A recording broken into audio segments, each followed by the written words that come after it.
Денеска се наоѓаме во Свети Николе, мало градче, но пред се земјоделско и занаечиско. Во минатото во Свети Николе постоела старата чаршија, каде што таму се развивале и цутеле многу занаети. Меѓу сите тие занаети кои што во минатото се развивале во Свети Николе, постоел и казанџискиот занает.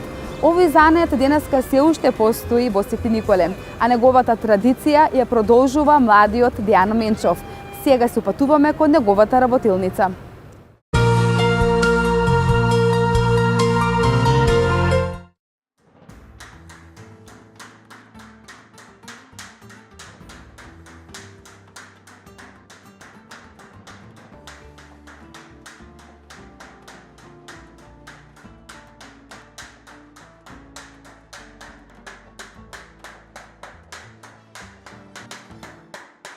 Вие важите за еден од ретките занаечии во Вчеполието кои се занимаваат со изработка на казани.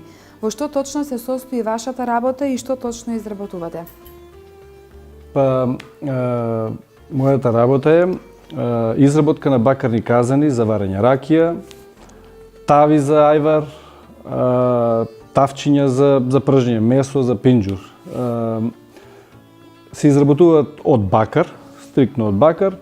Овие што се за директна употреба, тави, тавчиња, тие мора да бидат и калаисани внатре, со калај.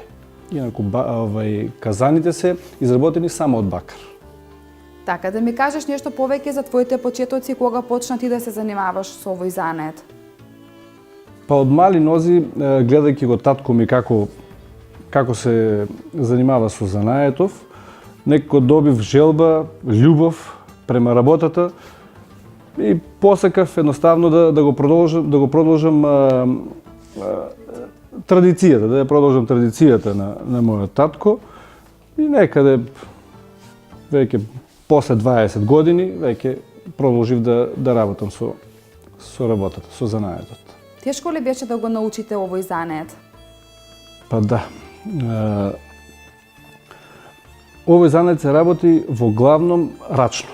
Значи, повеќето работи се работат рачно. Значи, мал дел од работата се изработува машински и тоа со мали рачни алатки. Значи, во главном е се рачно и е доста захтевно физички. Така, вела дека ајварот е највкусен кога е направен во тава. Дали често домакинките ви носат тави за калајдисување? Да. Готвењето во бакарен сад дава посебен шмек на јадењето. Значи, тоа го знаат постарите и сега младите се научени така, повеќе на други садови, додека постарите готвеле стрикно во бакарен сад. Бидејќи јадењето е повкусно, едно обично јајце да спржеш во бакарен и во друг сад, значи се осеќа разликата. Така, освен тавите за ајвар, што друго ви изработувате? Значи, тави за ајвар и тавчиња за пржење. Значи, во тој поглед. Инаку, сега сум специализиран само за изработка на бакарни казани за варење ракија. Значи, другите работи се малку запоставени од причина што немаме време. Моментално сум сега сам останат на занаетот, значи немам помошници, немам вработени и така. Што обично користиш додека ги изработуваш овие казани, бидејќи рече дека поголемиот дел од работата се состои во рачната изработка? Дали можеби користиш и некој машински дел? Не, во главном е рачно. Значи, мал дел од работата е машински и тоа е рачни, мали алатки, значи помага при работата. Во главном е значи рачно. Ке може ли да ни го обясниш процесот на изработка, да речеме, на еден казан, бидејќи претходно спомнавте дека постојат повеќе процеси, значи, на изработка на еден казан? Да ви објаснам процедурата вака. Се почнува од лим, од обичен лим. Еве, например, можете да видите како овој казан. Се почнува од лим. Првично се крои и се прави цилиндар, цилиндрична форма. Потоа самиот цилиндар се проширува да дојде до конус. Се става жица, значи мора да има челична жица која, пошто бакарот е многу мек материјал, мора да има внатре челична жица која ќе го држи бакарот. Инаку е многу мек. Се прави венец, се става дно, Тоа е еден дел, тоа е самиот казан. После, према него се мери и се изработува капак. Тоа ќе ви обяснам после во магазинот, во изложбениот простор. Капак, па се прави печка, во зависно дали сакате да биде статичен или да се кипа. Се изработуваат буре, каде што се ладе, каде што се кондензира парејата, цилиндар, самиот кондензатор што е внатре и цевка. И тогаш се комплетира. Тоа е еден комплет, значи финален производ. Целиот овој процес што го кажавте на изработка, колку време ви е потребно за да изработите еден казан или пак можеби не работите само еден казан, туку работите повеќе казани истовремено и тоа да ви захтева повеќе време? Гледај, јас работам сериски од причина што користам во време. Значи, еве, сега су почна, например, ги правам само казаните. После продолжувам ги правам само капаците. Значи, на тој начин добивам во време. Доколку би работел, да речемо, само еден комплет, еден по еден казан, во тој случај губам на време. По моја груба проценка, 7 до 10 дена би биле доволни за изработка на еден комплетен казан за ракија. Дали во вашата работилница доаѓаат и луѓе кои што се надвор од Свети Николе и ги бараат вашите производи? Да. Воглавном работам, значи, со други градови. Помал во поглед и послаб, економски послаб. Воглавном работам со Источна Македонија, надолу, еве, може да речем Велес, надолу Кавадарци, Неготино, јужниот дел, значи каде што е позастапено лозарството. Дали некогаш во вашата работилница дошол и некој чирак да го учи овој занет и односно да гледа како вие ги изработувате овие казани и да го учи занаетот? Не. Денеска е тешко да најдеш млад човек што сака да работи на овој занет. Од причина што е многу е захтевен, многу е тежок. Значи физички не може да издржат. Сум барал, ете, сега моментално имам потреба од едно дете што би дошло да ми помага, ама нема такво дете. Не сакаат младите да работат. Барем не физичка работа. Дали има на кого вие да го оставите овој занет, некој што ќе ја продолжи традицијата на овој занет во семејството? Па има на кој да го оставам. Се надевам дека традицијата ќе продолжи. Имам 2 синчиња кој едното покажува интерес, ете доаѓа тука поголемото, тоа е 7 години, помалото е 3.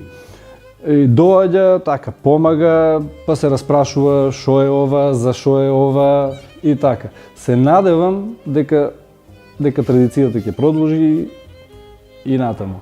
Така, се вели дека овој занет е таков што никогаш нема да ве остави без парче леп. Дали добро се живее од овој занет? Па да, за еден солиден живот, да. Барем до сега е се во ред. Со Господ напред. Се надевам дека така и ќе биде, нели? Така ќе остане. Така. Освен овој занет, дали може би имате и некое друго хоби, нешто што сакате да правите? Па немам време за хоби, да ти кажам право. Значи јас сум окупиран, може да кажам дека 10 до 12 сати сум активен во денот. Значи немам време за друга работа. Иако ете, сакам да шетам со фамилијата, викенд, запалеш кола, идеш, шеташ и така. Инаку, друго не. Дали некогаш се случило некој да ви врати некој казан? Некоја така, дека не е убаво изработен или дека нешто треба да се поправи?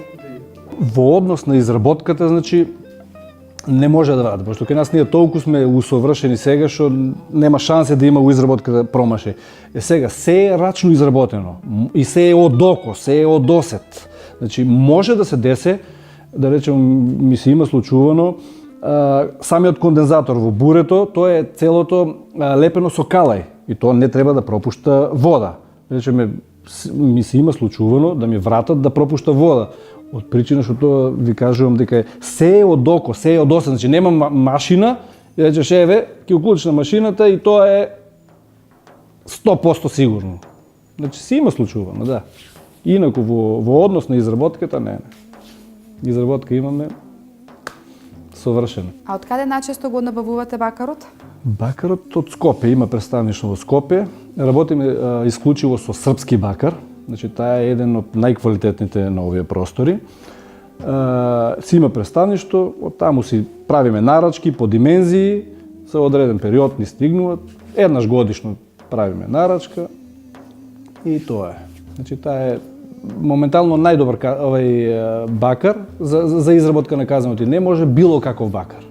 Имаше еве порано некои таму бугарски, меѓутоа меѓународот е познато како машки и женски бакар имало. Кај нас е па тоа познато како чизбакар 99,99% и бакар со примеси. И сега тој бакар што е со примеси е многу крт и е многу тежок за изработка. Не можеш да му дадеш добри облини и ред други работи. Додека чистиот бакар е многу мек за изработка и со него можеш да си едноставно да си играш со материјалот, значи можеш да го обликуваш како сакаш. Од тие причини, значи сме стриктно српски бакар. Има ли конкуренција за овој занает? Изумира овој занает. Младите не сакат да наседат. Пред малку ви кажав од кои причини. Во Свети Никола има уште исто од наша фамилија, уште едни што работат. И низ Македонија дали уште двојца, тројца занајчии има. Тоа е се. Од занаетот никој не се збогатил, но ниту умрел од глад, вели една стара поговорка која и денес може да се чуе. Казанџискиот занает се уште го одржува во живот семејството Менчеви, кои повеќе од 50 години се занимаваат со овој занает. Во минатото, занаетот бил еден од позначајните, не само во овчеполието, туку и пошироко. Основните техники со кои се изработуваат казанџиските производи се ичукувањето и кованјето, додека за украсување на предметите најчесто употребувана техника е гравирањето.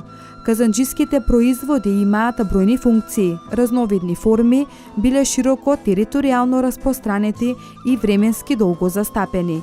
Естетските вредности кај бакарните предмети постигнати се со префинети форми и со украсувањето. Предметите за домашна намена биле задолжително калаисувани.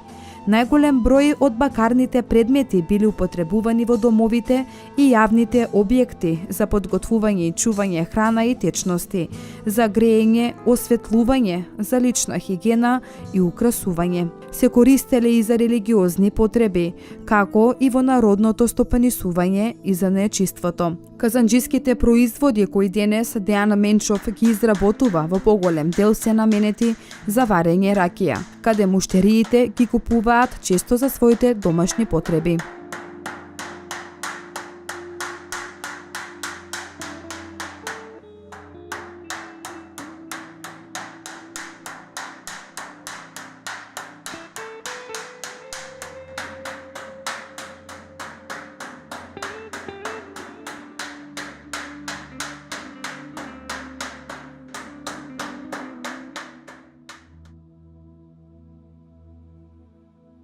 Дејан, тука во твојата работилница може да се забележат голем број наказани, па еве на гледачите на К1 телевизија да им објасниме колку видови наказани постојат. Има два вида наказани, ѕидни и покретни. Се разликуваат по тоа што ѕидните казани мораат да се удзидаат пред да се стават во употреба, додека покретните казани си имаат огниште и се подвижни, значи може да ги преместуваме каде сакаме. Значи тоа се разликите меѓу тие два видови. Дзидните ги изработуваме од 80 до 120 литра, додека покретните одат малку понагоре, од 100 до 500 литра. Има, значи, изработуваме казани. А муштериите кои најчесто ги бараат? Најчесто се бара 120 литарски казан и тоа покретен. Пошто полесни се за работа, побрзи се во однос на дзидните, значи тие се поспоро оди целиот процес на варење ракија и така. Така, за во домашни услови ти кој казан би го препорачал? Домашен услов 120, покретен. Така, Кипер. покретен 120. Значи да, тој е овој казан, баш, на кој сум подперен. Значи многу е лесен за работа. Целиот процес оди побрзо. Дејан, што е ова сега моментално што гледаме пред нас и како се работи со овој казан? Каков е процесот на изработка за варењето ракија? Ова е покретен казан, 250 литра, Кипер. Значи, процесот на варење на ракија е вака сега, да ви обяснам. Значи, комењето кое претходно е стасано, созрејано, значи се става во казанот. Тоа е кипер, го викаме кипер од причина што кога завршиме со варењето, после се кипа, се обрќа. Кипер или обртач, народно кажано. Тоа е, значи се става комењето во казанот. Се поклопува со капакот, да. Се става цевката. Оваа цевка за што служи? Таа цевка ја транспортира парејата од казанот. Значи кога го ставиме комењето се пали оган долу. Комењето врие. Парејата испарува, цевката ја транспортира парејата до кондензаторот, кој се наоѓа во буре. Бурето е полно со вода. Во овој кондензатор од гасовита состојба парејата се претвара во течна состојба. Во ствари тоа е ракија, самата ракија. Овде се кондензира, значи, и се лади, долу има друга цевка, каде што истекува ракијата. Долг ли е тој процес на изработка? Па, од прилика, да речем, овој казан, 4 сата му е потребно за да свариш еден казан ракија. Значи, од прилика 4 сата. Така, ова буре е само наменето за овие што се 250 литарски или има и помали буриња? За секој казан си е, значи, да, различен е кондензаторот, значи према големината на казанот е и големината и јачината на самиот кондензатор, исто и на бурето. На помалите казани, самото буре е помало и кондензаторот е помал. Што е поголем казанот, значи се е поголемо, и буре и кондензатор. Оти тоа е една од најбитните работи во самиот процес. Ако самиот кондензатор не е добар, значи не задоволува да ја олади парејата, може да тече топла ракијата. Или во полош случај може да испадне и пареја низ цевката, каде што треба ракија да истече. Доколку тече топла ракија, во тој случај, кога после се олади ракијата, што викат народски, кога легне ракијата, падне на степенажа. Значи мора да биде самата ракија кога тече, мора да биде ладна, за да си остане. Овие две работи се поврзани, едната без другата не може. Не. Значи казанот мора да се задолжително едно со друго. Едно без друго не може.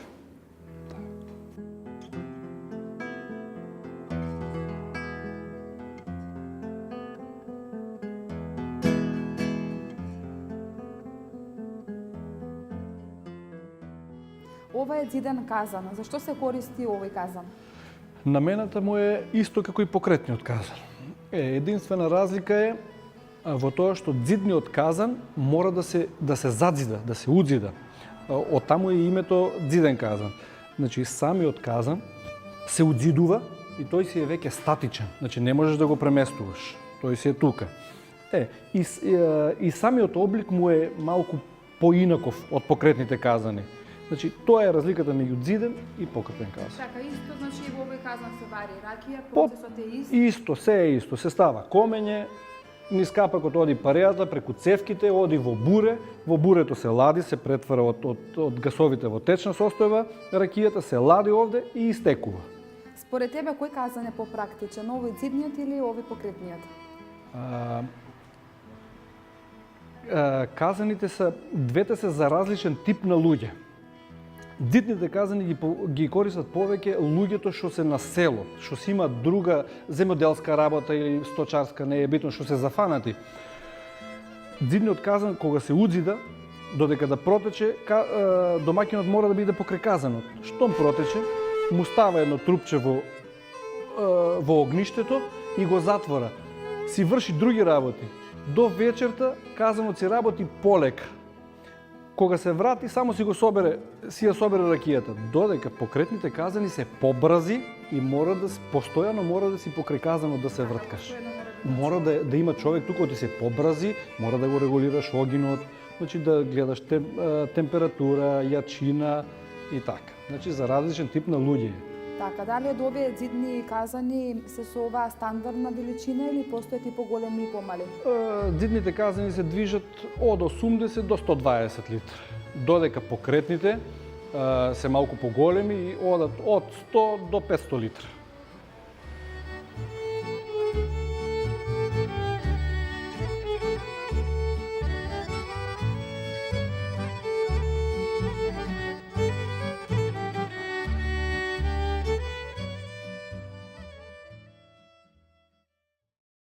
Тука почнавме, тука и ја завршуваме приказната за Дејана Менчов. За Свети Николе и за Старата чаршија има да се кажува уште многу, но тоа во некоја следна прилика. По 7 дена ќе имате можност да погледнете уште едно ново издание од емисијата Минато, сегашност и днина. Со некој нов златен занает.